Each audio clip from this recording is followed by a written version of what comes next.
This is the most enjoyable wilderness survival I've ever seen. And grind the bone into spikes, make a sharp harpoon, and built a giant shelter out of moss. During the day, it can be used to make a smoker. They caught dozens of pounds of salmon, put the salmon in the shelter. After a night of smoking, the salmon is cooked. The two successfully ate a delicious grilled fish meal. In our last episode, Bill and Carter crossed the land bridge at the edge of the ocean in North America. Next, they will reach the North American continent by two routes. Bill took the coastal route in a canoe. Carter chose the inland route. The coastal route is closer, but it's a dangerous one. The inland line is safe, but the jungle is complicated. It's time for the salmon to return to spawn. They have to get there before the salmon return. Only in this way can they have a chance to get more food. Opening day. Carter got pricked in the jungle, but it was good. All she wanted to do was get to the stream and eat the grilled fish. 5,000 years ago, humans have learned to fish salmon on a large scale, at the rate of 1,000 salmon per person. They keep the fish and make this place a permanent residence. Carter now wants to get to the beach and find Bill. It's getting late. Carter's looking for a place to build a shelter, and Bill is still out at sea. The canoe was fairly smooth at sea, but the weather is not very good. He had to get to the shore as soon as possible. This is where Carter saw the drainage of the glacier. This must lead to the ocean. The environment here is very humid. She gathered up all the materials she saw dry. Soon she found a dry spot. Carter's planning to set up a shelter here. Bill had been at sea for 5 or 6 hours. He saw the shore. Just as he was about to dock, a big wave came in. There's no danger, is there? But the body is already wet. He's got legs. Put on another dress. The canoe was already full of water. It's very hard to push it. The biggest problem now is that the clothes are wet. Carter's getting ready for the fire. She brought a little fire starter. It was Bill's life all the time. Now it's my turn, so you have to rely on some small tools. The rotary disc is very easy to start a fire. Basically, you just need your hands. But I don't know if I have hands with Carter.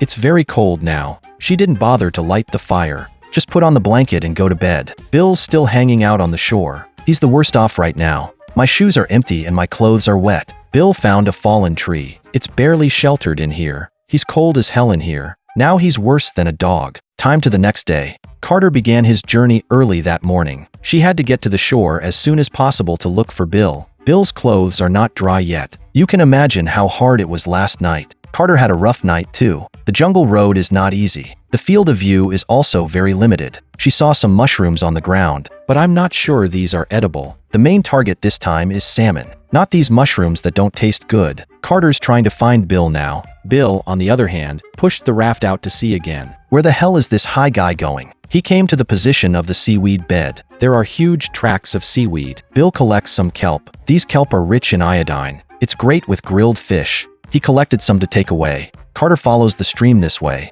She hoped to reach the coast by this message. Bill came to the flat shore. There's a river just ahead. He intends to land here, but the waves nearby are very big. It's very bad for his raft. A big wave came. Bill's raft became a coffin. The photographer kept looking for Bill on the shore. Did this high guy drown? The next he was on the shore. Hey, this high guy's got away with the show. The wind is strong here. He ran to the rocks and curled up. You look like a high guy who just got raped. Carter is very hungry right now. She wants to find some wild fruit to eat. Rummaging through the jungle found some dried berries. She still put it in her mouth. What we really need now is salmon, not all this starving stuff. Bill took off his clothes to dry on the rocks. He also came to the shore in search of protein. There are lots of barnacles or conches on the rocks, but the waves here are very big. Bill collected some at random. These things are not enough to eat, but it will keep you from starving. He was shivering with cold. There's not enough of this stuff for the calories. Bill lit a fire by the sea. I'm gonna grill these barnacles.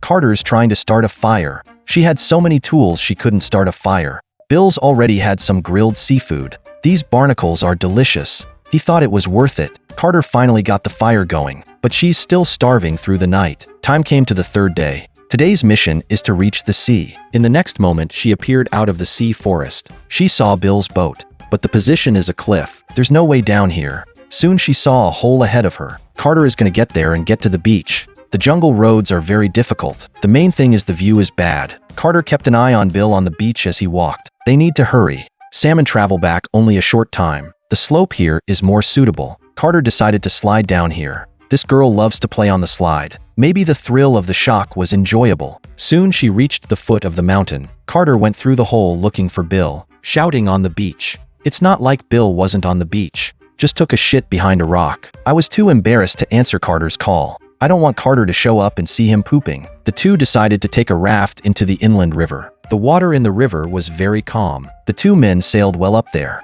Now they need to find out where the salmon spawn. This time now, salmon swim upstream to spawn. They need to find a place where the river narrows. The salmon will concentrate there. It makes it easier for them to fish. They decided to look for a branch of the stream. Soon they came to the position of the stream. Bill and Carter walked up the stream. The stones here are very slippery. The walk was rather difficult. They found dead salmon here. There were dead fish all over the neighborhood. What's not a good sign? They think they're already late. Carter guessed that the fish had been caught in a rock. Salmon typically travel back for a few weeks. Maybe they still have a chance. Soon they saw a salmon that was still alive, but you can't grab it with your bare hands. These fish are too raw in the water. To catch these salmon, they have to make tools to have a chance. How to preserve the caught salmon is also a problem. Carter is going to make a shelter to smoke the salmon. She formed a shape with branches. Frame the branches as a shelter. Carter is constantly using the surrounding branches. Bill's side wants to make a big net. Good thing we brought a lot of rope. These ropes bind the band to each other.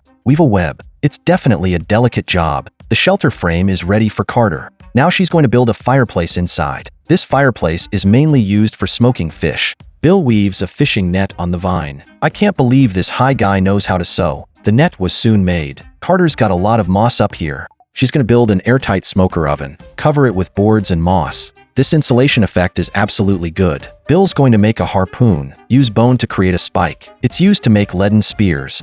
As early as 5,000 years ago, humans used leaden spears to catch fish. Leaden spear revolutionized their fishing industry. It consists of 3 strategically placed barbs. The barb on the harpoon trapped the fish. Bill uses bone to polish it into spikes, then put it on a stick to make a barb. Tie the band with a string, then heat up some pine resin. Spread the branches over the barbs. It makes it stronger. That's a great detail. Carter's smoky oven is complete. All we have to do is build a fire outside. It raises the temperature inside. You can cook smoked meat in it during the day. You can sleep in it at night. This is really a shelter that kills 2 birds with 1 stone. Now they have everything ready. I've got the harpoon in the oven. All that's missing is big, fat salmon. Time came to the 4th day. Today they begin their fishing plan. The 2 men took their tools to the stream. There are a lot of migratory salmon here. Can't have a full meal. It all depends on their fishing skills. The 2 played around in the stream. In a matter of seconds, I handled several large salmon. The fish weighs at least 10 catties.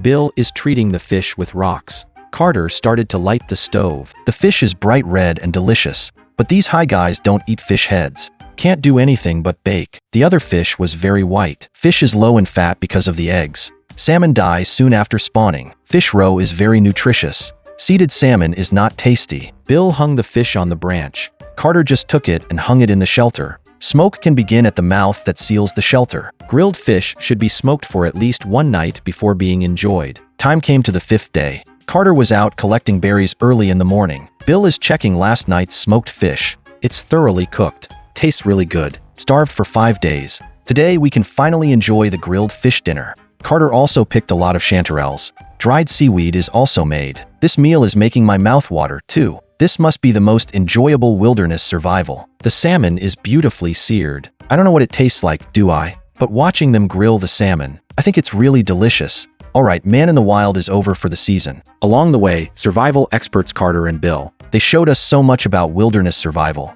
And the best fight expert I've ever met. Follow me for more awesome wilderness survival.